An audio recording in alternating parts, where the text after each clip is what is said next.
Hey, everybody, it's Maria from What's the Story with Maria. How's it going?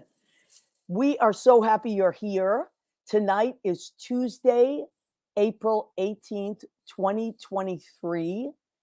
Listen, all my shows are fun and all my shows are special. We always have a good time. But tonight, I got to tell you, I am beside myself because we have such a special guest.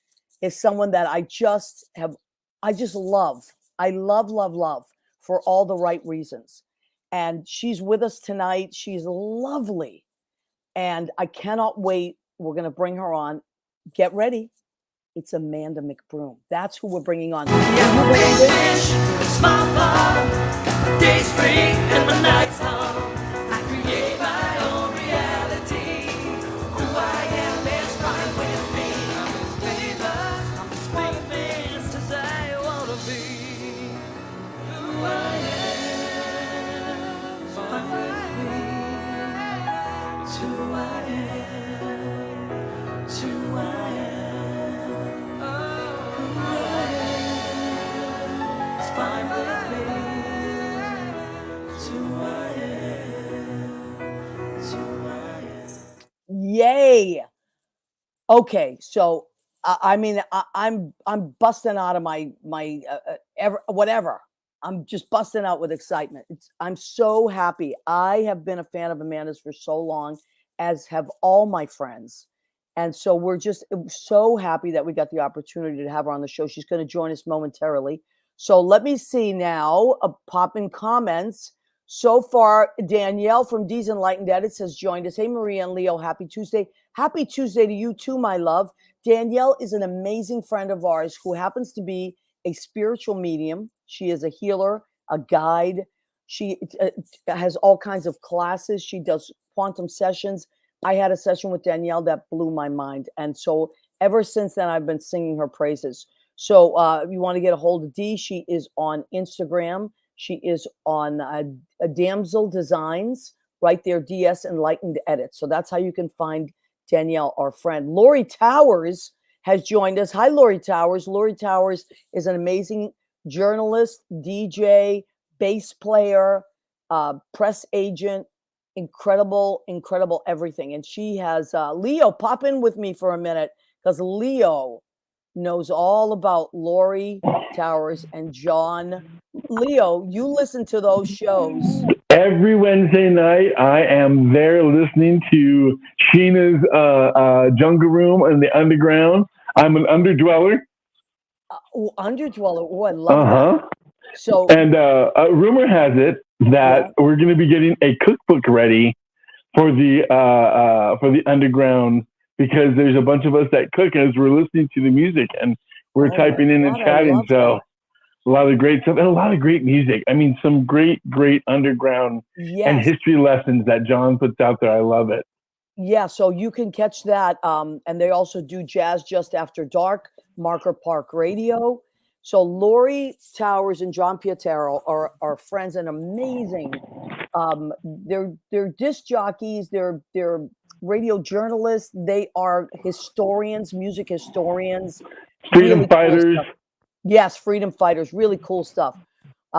We are, my darling, says Lori. We love Lori Towers. And then my cousin Rena Crunelli-Bergi is joining us from Massachusetts. I was with her yesterday. I drove to Boston. I heard that. And back in 24 hours. I just missed my family. I hadn't seen them since Christmas, and I needed to see my family. So we had a Well, you're gonna be up there pretty soon, aren't you? Yes, I am. I'm doing a show May 18th. It's a Thursday night at Club Cafe. Me and my amazing musical director right there. She is an angel on my shoulder. Lynn, Portas, genius, is joining us. Mandar has joined us. Mandar Chick Magnet. Mandar, I'm telling you right now, tonight you have to behave yourself because there's royalty. Yes, we have royalty in backstage, and she is not to be messed with. Okay, so you better curb it tonight. And Danielle said I look snazzy tonight. Well, of course, I had to dress up for company. To dress up. You see, me too. I usually wear T-shirts, but because Amanda McBroom is in the backstage, we had to look better. We color coordinated. You're wearing the. We had to class it up. Victor Flores has joined us. Victor is the executive chef at Joe Allen, at Bar Centrale, and at Orso. He is a friend of mine. And if you are in the theater district and you are seeing a show before or afterwards, you must stop by at one of those 3 restaurants I mentioned, Orso, Joe Allen, or Bar Centrale. And it's gonna just blow you away. Victor is the most amazing chef. He is going to be on our show very soon. We're going to coordinate that. Yeah, when you go there, you go ahead and you keep eating. Keep eating. That's right. And Jeffrey Campbell, our wonderful friend. Jeffrey Campbell, I can't believe you're joining us. He is an accountant by trade, but an incredible classical pianist. Oh my God, I miss him playing. I miss him posting every once in a while some classic interludes. Jeff.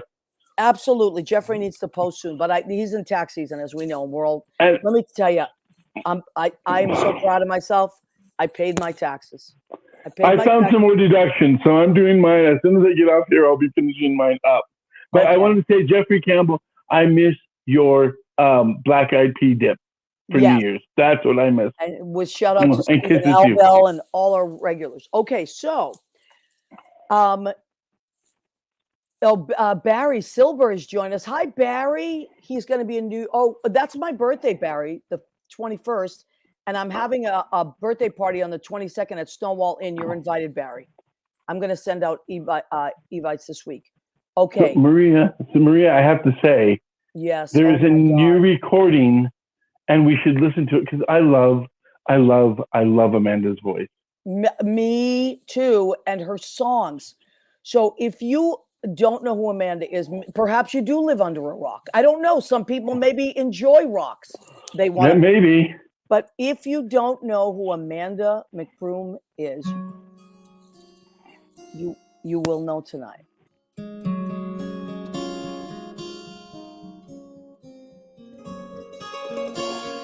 This is a new recording with her and Vince Gill, and it's beautiful. Oh my God. It's beautiful. Yes. Some say love, it is a river that drowns the tender reed. Some say love, it is a razor that leaves your soul to bleed. Some say love, it is a hunger, an endless aching need. Wow. Do you have chills? You have chills, right? We love that song. She's written that song. It's been in our life forever, but just her voice with it and this new recording, it's just very, it's giving me chills. It's beautiful. I have 1,000 things to say about everything that, oh my God, that I've heard. Okay, so we just want to tell everybody that Amanda is going to join us and we're all going to behave ourselves because as Leo said, we have royalty in the back. Keith Torgan has joined us. Keith is an amazing songwriter himself, and he has a show coming up. Keith, type that in. I know you have a show coming up at Green Room 42 as well with his beautiful wife. And if you look right behind me, there is a Torgan. Yes, there is a Torgan piece of artwork that I ordered for Leo. I had it commissioned, and Keith Torgan, and I have one. Mine is not, I can't reach it easily. But anyway, okay, so Keith Torgan is also an artist as well as a songwriter. All right, I can't wait any longer, Leo. Okay. I can't. We have to bring her in. I'm so excited. Do we have the fanfare drum? Ladies and gentlemen, Amanda McBroom. I'm so happy you're here. Oh, you guys are killing me. You are hilarious. I know we're goofballs, Amanda. Okay, so we're first of all, thank you so much for taking the time to join us. We're so happy you're here, and Leo and I love you. We just love your. We just love you, and we've always loved you. But I was so excited when Ralph reached out and said, "Hey, can I? You know, Amanda is doing a bunch of new things, and can we get her on the show? I was like, are you what? Of course you can get her on the show. So anyway, Amanda, let's start with your dates coming up, and then we'll talk about other things. But and we will keep talking about the dates. But okay, so you have a bunch of dates coming up, and you have a release with Ann Hampton Callaway. Ann Hampton Callaway, new stuff. So go ahead. Oh, Lordy. Okay. Well, first, you named my 3 favorite restaurants in New York. Thank you very much. And is that your voice on the opening credits?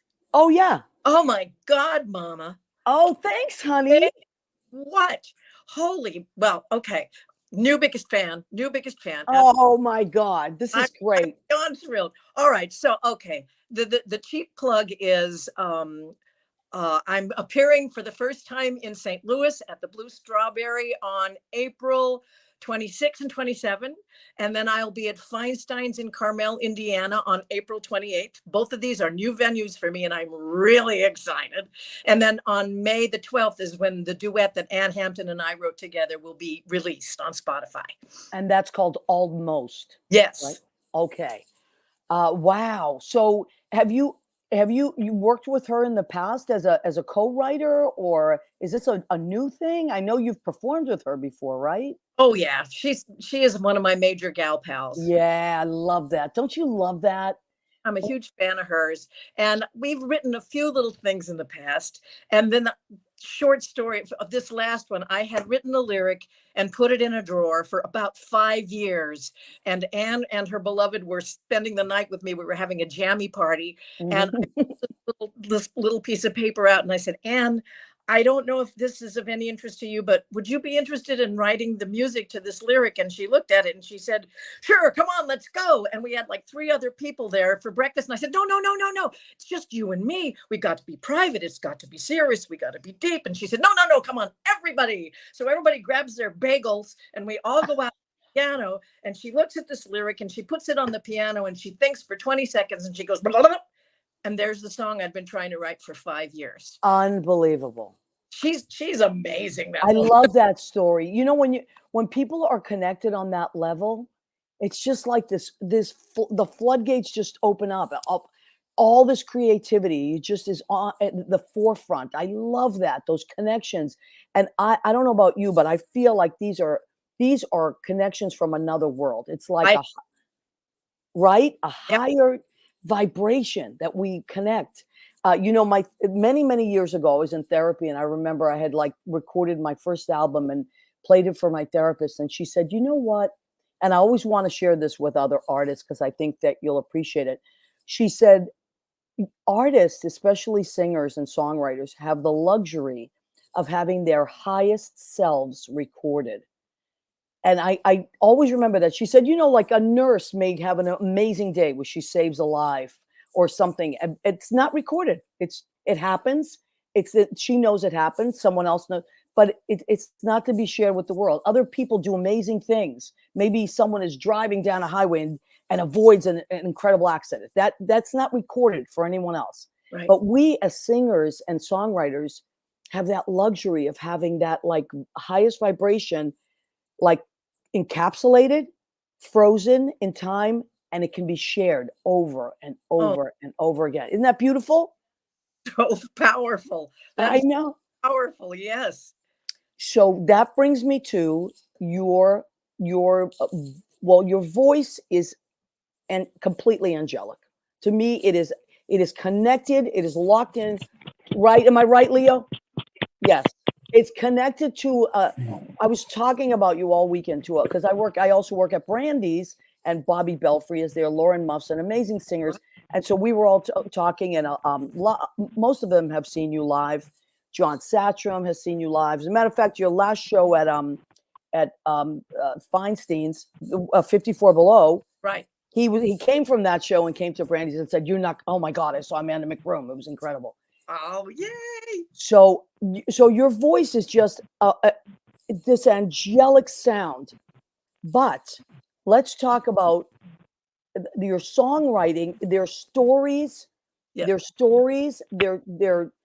I just saw an interview that you did, and you called them love letters. Your songs were love letters. Yes. Yes. So, okay, I'm sorry. I've been doing all the talking because I'm No, so I love excited that you're here. But we're, Leo, stay on with giving you, it. we're giving you a history of your history. Just so you know, we're so I excited. love the history of my history. Thank you very much. So the songwriting part. I mean, your voice. Oh my God, we're freaked. We love your voice, but the songwriting as well, and it's locked in so perfectly. You're so connected to it emotionally. So tell us, like for instance, with this song, you had a line and you shared it with Anne, and then it happened. Yeah. But your other songs, like Errol Flynn, is Leo's favorite, right, Leo? Love the story of that. Yes. And Well, my favorite is that's Portraits. story. That's the love letter that I wrote to my father. Yeah. It's beautiful. It's the tagline, and just with him and the proudness that he shared with you, and that whole just the whole story. I've been watching the documentary on country music, and they're talking about the stories. And I Yes. love how you've come back and you're working your stories with Vince Gill, who's an ultimate country artist there as well. And I love that you're back to storytelling again in the truest classic sense. And as Maria said, I'm in discussion all of you, girl. Your voice is just timeless for me. It reminds me of a past time, and it's so beautiful. It holds the strength. I love it. I love It's it. old-fashioned voice. It's true. And I didn't start out as a songwriter. That came out of the blue. I Wow. had no idea. I mean, when I was in high school, my aunt bought me a guitar and I became a folk singer, and I would sing at the livestock shows, and I would, but I was an actress, and I was going to be Liza Minnelli. And so, my whole thing was theater and musical theater, Shakespeare, something, but musical theater predominantly. And the songwriting was just that didn't happen until I was like in my late 20s, maybe. And I've been doing theater and musical theater for a long time. And just one day, I picked up a guitar, and the man who was my love at the time, who was my husband and still the love of my life, came home from the show, and I had a day off, and I said, I don't know what this is. And I played it for him. He says, "Oh my God, you just wrote a song." I said, "What?" He said, "You just wrote a song, and it's good." And I said, "Oh, far out." But my approach to songs has always been, they're little monologues, little one-act plays. Wow. That's just, the stories come into my head as, what if I am the wife of this person, and how would I feel? And then I write myself little dramatic monologues and set them in music. Well, there's the acting part connected to, so it all makes sense that the acting happened first. Yeah. Because And then, of course, the two major musicals that I was in after a few attempts at New York one was called Jacques Brel is Alive and Well and Living in Paris. of And for course. anyone who doesn't know who Jacques Brel was, one of the most astounding, powerful storytellers. And the other one was a musical about Harry Chapin, one of the great American storytellers. So I was very much influenced by songwriters who were storytellers. Yeah. Okay, so that makes total sense. Now, so The Rose you wrote way before the movie The Rose, Way before. right? Yeah.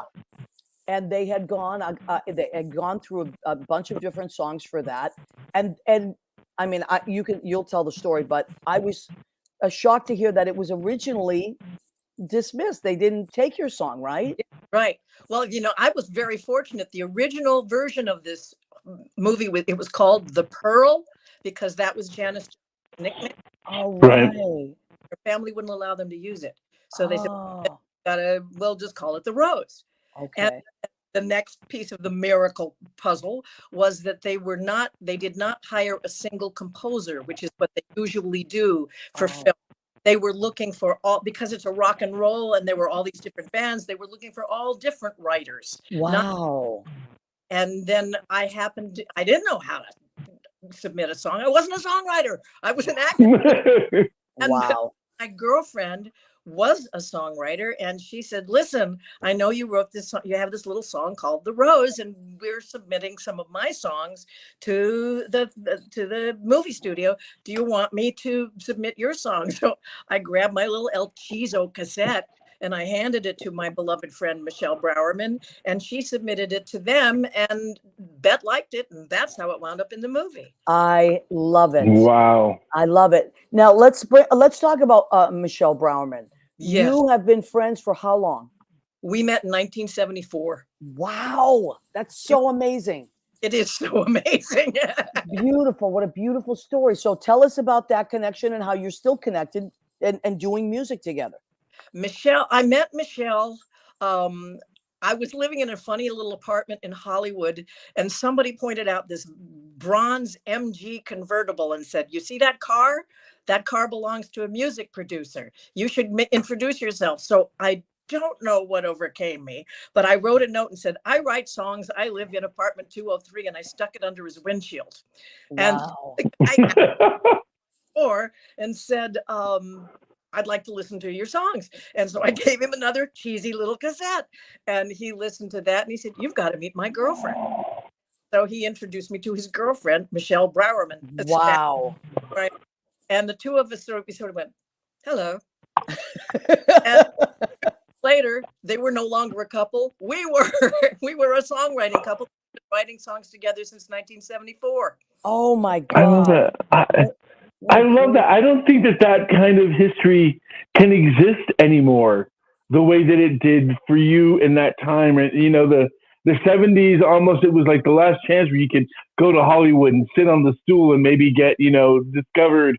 I don't think that time exists anymore, man. I'm so jealous. Take me back with you. No, that time doesn't exist. Now we have TikTok. Right. No.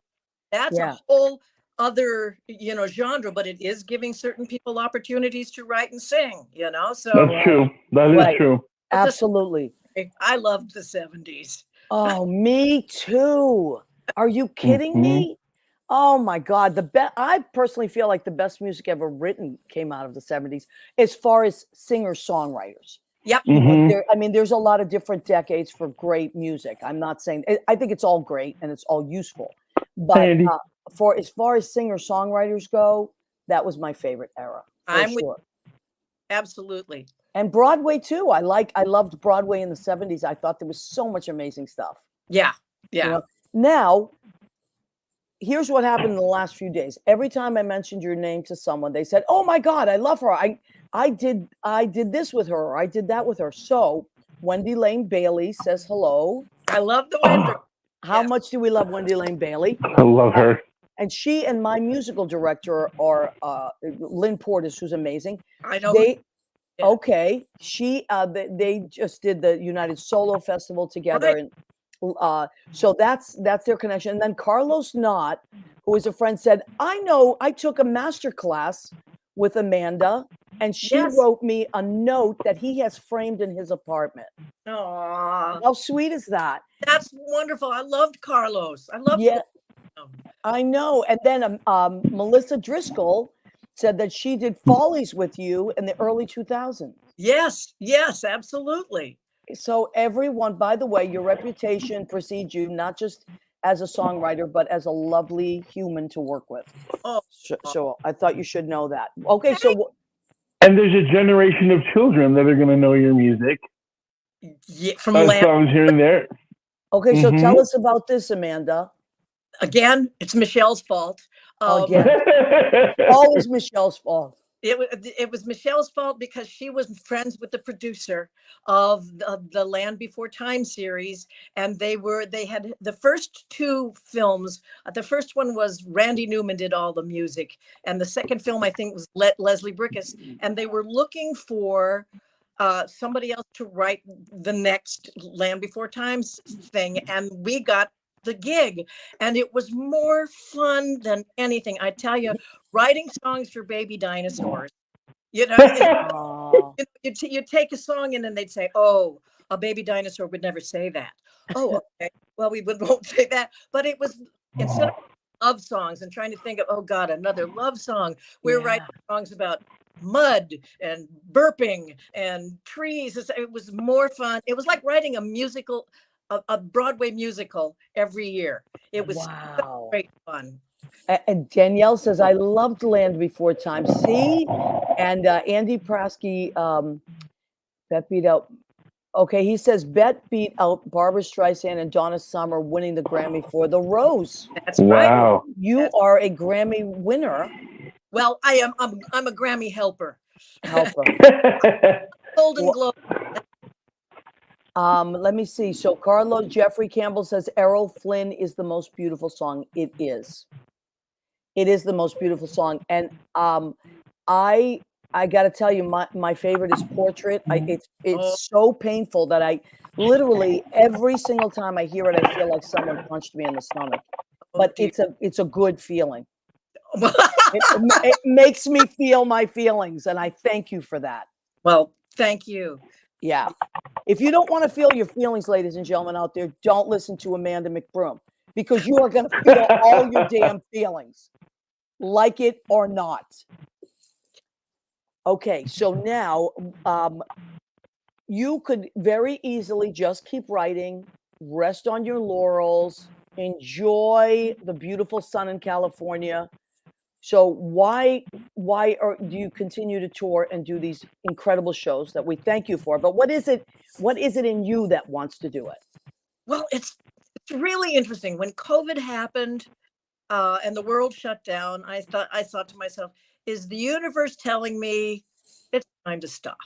You've been Mm, long enough, you know? Is it time to just put on my rubber boots and stay in my garden for a long time? And I thought, well, let's explore that. And I thought, you know what?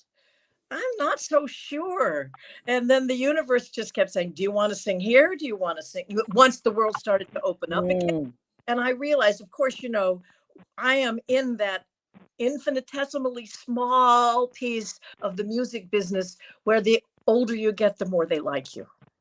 You know, Marilyn May being the queen, you know, but it's interesting because when you're in rock and roll, you're not allowed to be my age.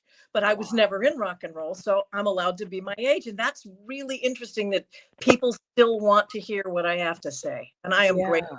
God knows I love to sing. What a beautiful way to put it. It's true. Cabaret and all those beautiful venues. It's true. They appreciate everyone. And Yes, they, yes, it's a free market for everybody, which is wonderful. yeah. And I know Marilyn May was just at Carnegie Hall. She's 95. 95. I ran into her. We were rehearsing for our show at 54 Below in a wonderful rehearsal studio called Piano Piano. And she was coming in one door as we were going out the other. And we know each other. And we had a big hug. And I said, so, okay, what is the only thing you've changed? She said, my shoes aren't so high anymore. I love that. I love that. Okay, so speaking of any changes and all that, but my question to you as a singer, as a performer, as a poet, and as a songwriter is, were there any stories that you told early on? And when I say stories, I mean songs or Right. anything that you wanted to get across that you told in the beginning that have changed for you now? Like, you know, that whole Both Sides Now. Yeah. Is there anything that you look at and you think, wow, I completely feel different about that song now? There are a few, but you know, you brought up one that I stopped singing for a long time, which is The Portrait. Mm, I just stopped because I thought, I don't know if this is, I'm not in the same place I was when I wrote it. right. But I'm going to revive. I have a concert coming up here in California, and I thought I'm going to revive it and see how it feels now, so many years later. That was really interesting. It was one of my early songs, and I wrote it after a dream that I had. I lost my mother when I was quite young, and Wow. I and she just disappeared completely from my consciousness. And I think that was just because it was a trauma, whatever, blah, blah, blah. Right. But I hadn't thought about her or dreamed about her in maybe 20 years. And she came to me in a dream, and it was a real dream. It wasn't just It it was a visit. It was a visit, was in other words. Yeah. a visit. And it was the first time I had thought about her in about 20 years. And I got up, and it was like The Rose. It was another one of those of just automatic writing.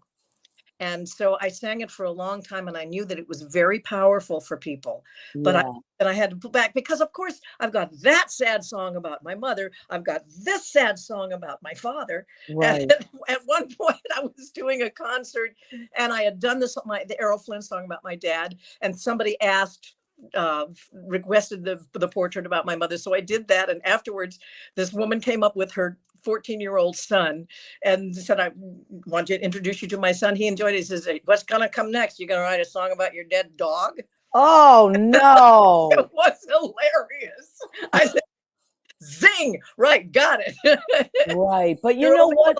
one of those per show. Yeah, but that's a boy, right? So that's Yep. a young boy. Boys have, I know because I teach, boys struggle with feeling their feelings. Mm. And they will do, we used to get actually pamphlets like throughout the year. It was called Beginnings, Middles, and Endings. And it would be boys and girls. And like how they would behave differently. And I always remember that it would say in the column for girls that they would get very sentimental at the end, and a lot of crying, and boys would fight. They would pick fights. And it explained because young boys have problems, not problems, they have challenges with their emotion. Yeah. So that explains it. So, but you got his attention. Oh yeah, and he loved the show. And Okay. he never been to a cabaret show. I said, what do you think? This is your first time. What do you think? And he said, I really, really like it. Because Okay.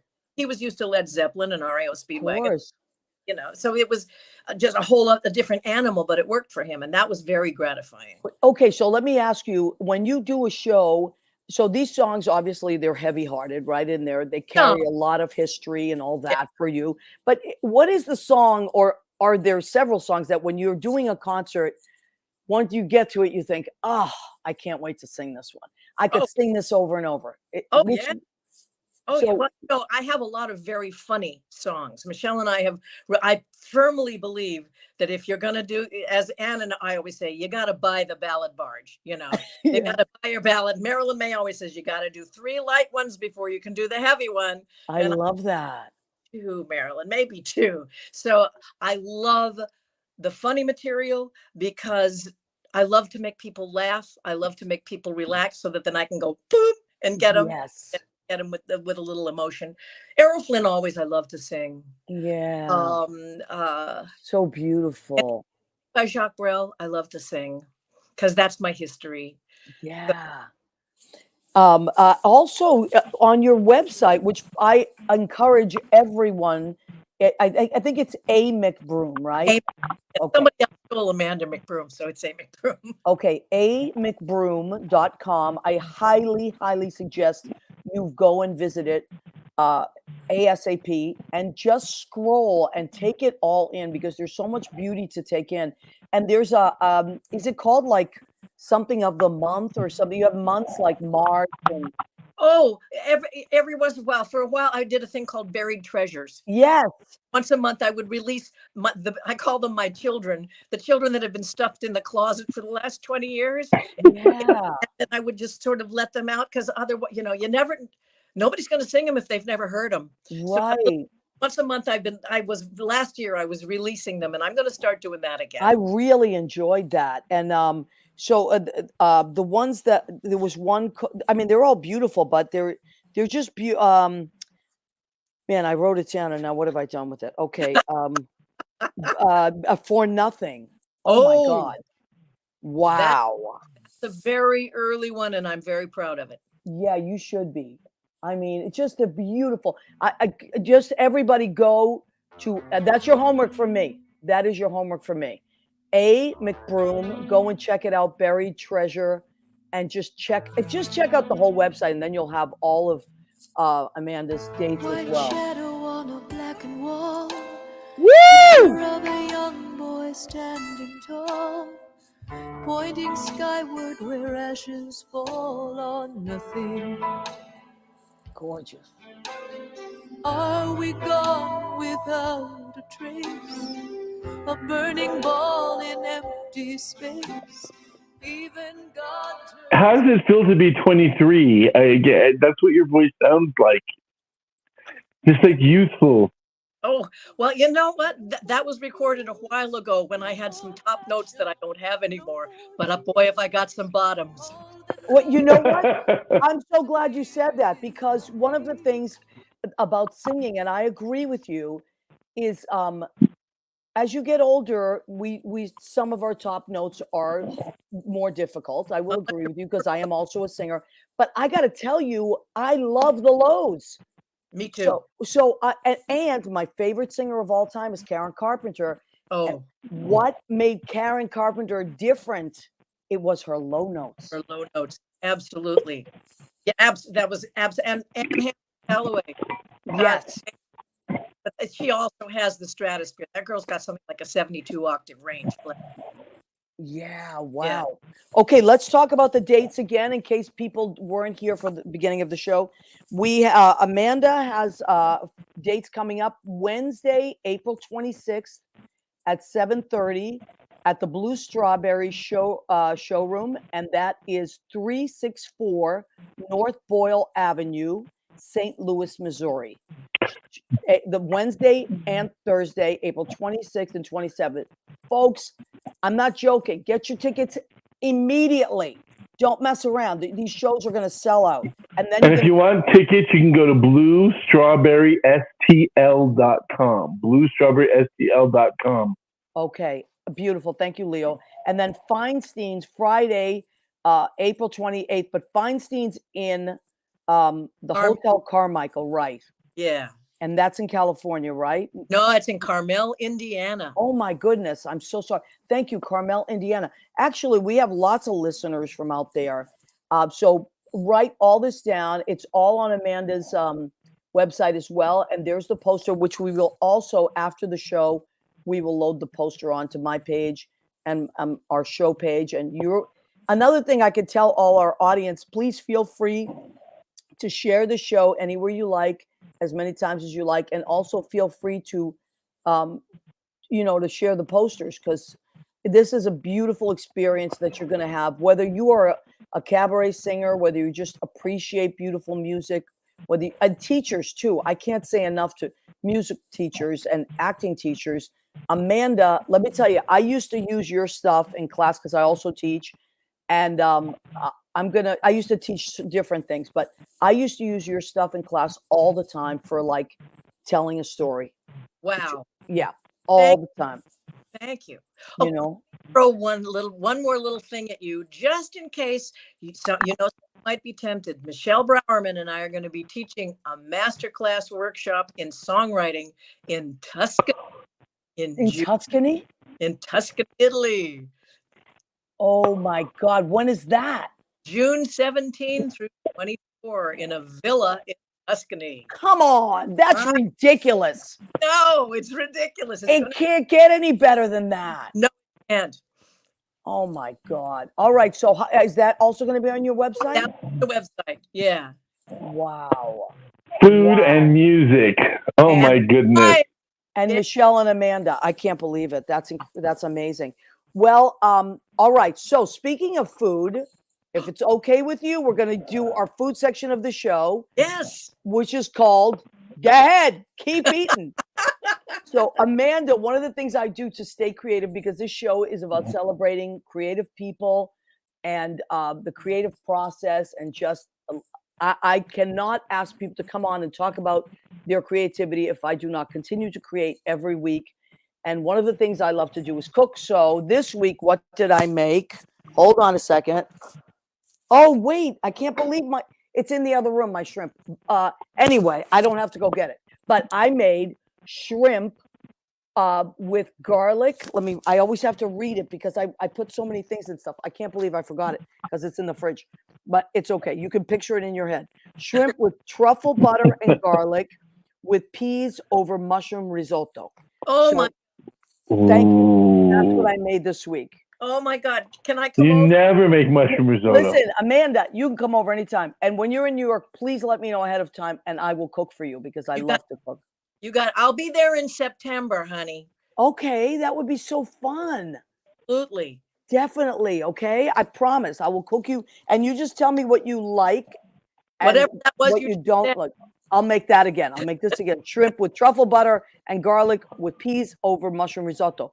For a salad, we have romaine, red onion, hothouse cucumbers, which are very much like English cucumbers, dill, fresh dill, Bosc pear, pear infused vinegar, and Milanese gremolata olive oil. So that is going to be delicious. Wow. Yeah, I mean, I used to cook and have people over during the show because we would go live. This is before COVID. And then during COVID, we started doing remote stuff. So, but if anybody ever wants to join me, they're welcome to. Maybe when you come in September, you can come back on the show, but do it in studio with me. I would love it. And I'll cook for you. And you can bring anyone you like. Deal. And for dessert, I'm having a banana cream pie. Don't ask. I'm off my diet today. Maria, give me that. Put it right here. Put it right here. I'm off my diet just today. I'm going back on it tomorrow. Okay. So now, do you have rituals before you do a show? Are you one of those people that has to do the same thing to get ready, or do you just kind of like set list? Do you tend to mix it up? Because Michelle and I have worked together for so long, the minute I hit the stage and find out who the audience is, I mean, I do have a set list, and it's got a structure to it. I call it an E-ride at Disneyland, like they used to have when you could afford. Yeah. And but there's some things I can slot out or in depending within 30. Don't you find when you're performing within 30 seconds, you know who they are? Oh, absolutely. You know whether they want to laugh, you know whether they want to cry, you know whether it's going to be work or whether it's going to be fun. And so because I've worked with Michelle for so long, I can say, switch it out to this, they want to laugh, let's go here, Yep, absolutely. As a matter of fact, when I'm at Brandy's and people say, oh, you're going to go up, what are you going to sing? What are you going to sing? And I always say, I have no idea until I get there. Yeah. And that's the truth. I mean, I have 2 books of songs that I can do, but I always, exactly what you said, I have to look and assess my crowd. Exactly. Are they rowdy? Do they want to sing? Do I need to get them singing before they'll listen to me? Exactly. Oh, interesting. That's it. Sometimes I feel like, especially with like, if they're rambunctious, I feel it's like a class. Like I do the same thing with my students. If I see that they're rambunctious, I'm going to make sure we sing something really loud, really fast, that gets all that energy out of them. That's brilliant. Yeah. And then, now they're ready to calm down a little bit. And now they're going to listen. So, you kind of have to meet people. And I think what you said, what I'm getting is you kind of meet the audience where they are. Yep. And they're there to see you. So they know your material, but you're right. Every crowd has its personality. Absolutely. And do you find when you're doing a show that you like to have songs that you've done a lot, or do you like to bring in new material? That's a good question. It's funny. I almost would rather do the new stuff just to so that I'm excited about it. But there are songs that people will ask you to do over and over again. Absolutely. Yeah. When I used to be, I would always try to make every show brand spanking new and all my own stuff because, of course, nobody else was singing my songs. And I was trying to. And every once in a while, my husband, George, who's a great singer, would just say, for God's sake, sing something they know. Well, yes, you're right. And I try to do that too. Like I'll try to do things that they know and get their attention. And then I'll sneak in their ears. Yeah. Relax a little from having to think so hard. Right. Then I'll sneak in one of mine. And then a lot of, like your audience, I'm sure knows your stuff. So a lot of my audience tends to know my stuff. Yeah. And things like that. And then, but I really like to get them singing. I love to get the audience to just where they can't even help themselves. Yeah. Or call and response stuff. Or like you, I like to write funny songs. And sometimes I'll write songs where they can learn it really quickly and then I have them respond. So, I'd like to be connected to an audience as obviously you do. Oh, God. It's the best feeling. Yeah, it's a team sport. We throw the ball out, they throw it. If we're lucky, they throw it back. Yeah. So what also do you prefer like a big crowd where, like an auditorium, or do you prefer a smaller space? What is the best for you? What's the best feeling? The best feeling is 120 people. I want everybody to think they're in my living room. I've performed for a lot of people, and I've performed for 2 people. So, I made a rule at one point: if I outnumber you, I'll just buy you a drink and we'll go home. But mostly I like the intimacy of like 54 Below or Birdland or a small theater, 250, something like that, because then everybody can feel like they're in the room. Yes, absolutely. Okay, so we just did the food section of our show. Yeah. Now, are there certain things that are there certain dishes that have memories for you that can bring you back to a good time? Like, what's a dish that you're like, I like after the show, for instance, if you could Oh. reward yourself, what would you get? Guacamole, What is it? really good guacamole. Oh, okay. See, I love that. Oh yeah. I spent my teenage and college years in Texas. I was born and raised in and Dad was at the studios, was in the movies. But when I was 14, I went to Texas and lived there for the next 8 years. And my reward for, when things were good, really good guacamole, really great chips. Thank you very much. That's why I wear elastic pants. Love guacamole. I love that. But that's a nice healthy thing. Like I think everybody has that. Yeah. Has that thing, it's like, after I do a show or whatever it is that you do that you want to reward yourself with that. So that's your and how about if you're having a bad day, what's your comfort food on a bad day? Well, it has to have sugar in it. Yes. I'm sorry when and I'm trying really hard to get over that one. But if I'm low, it's got chocolate chip cookies. Oh, delicious. Beautiful. An entire bag of chocolate chip cookies. Oh, I love it. I love it. Do you cook as well? Do you like to cook? I've learned to cook. I was never, it used to be my big meal that I cooked was chicken boiled in Italian dressing. That was what I cooked when I met my husband. During COVID, I learned how to cook. Yeah, I think a lot of people did. Yeah. I think a lot of people learned to cook. Okay, let's just scroll through some of our comments. I just want to make sure I'm not ignoring anybody. And we have a lot of great people that have joined us. Keith Torgan says, thank you for this great conversation. Keith Torgan is a wonderful songwriter, and he writes a lot of stuff for children as well. And his wife is an amazing flautist. And so they play. And Keith, can you please type in when your show is at Green Room 42? Now, Danielle, I'm sure had many thoughts about what you said about the song Portrait and how the visit. Danielle is a spiritual medium. So she and I have talked at great length about these things. Do you, there are other songs that you almost feel that were channeled? Oh, yes. Okay. Absolutely. So go ahead. Well, the Rose. Yeah. Sure. That was, I say, I'm the window that happened to be open when that one wanted to come. Wow. Yeah. It's probably the easiest song and the fastest song I've ever written. Wow. Yes. Rose, the Portrait was one. The one about my dad was one. The really good ones. Yeah. There was one that I wrote called Ship in a Bottle that Barbara Cook used to thrill me to death. Oh my God. I love Barbara Cook. Oh, she was an angel on the planet. Yes. Yeah, she really was. That was that unexpected. I remember a mentor of mine took me to see her, and I'll never forget it because I was really resistant. I was young. I was in my 20s. And he said, no, you have to hear Barbara Cook. And I remember thinking, oh, I don't even know who she is. Like, yeah, right. I was just a brat. I was being bratty. And I sat in that audience, and within like half a song, I thought, how is she producing those sounds? And then by the second song, I was in it to win it. And I just felt everything. And that became a huge fan. And that was many, many, many years ago. But that's another one, folks. If you're younger, you don't know who Barbara Cook is, check out Barbara Cook's music. But so she did Ship in a Bottle. She did Ship in a Bottle. She recorded Errol Flynn. Wow.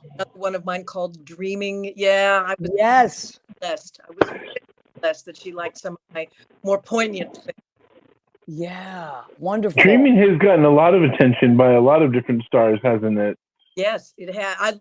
That was a really interesting song for me to. I was so in love with Bruce Springsteen, and you remember that that song "I'm on Fire." Of course. I'm on fire. That's the one. And I was listening to it, and I loved the groove. And I had a record player. I was playing it on a record player, and Yeah.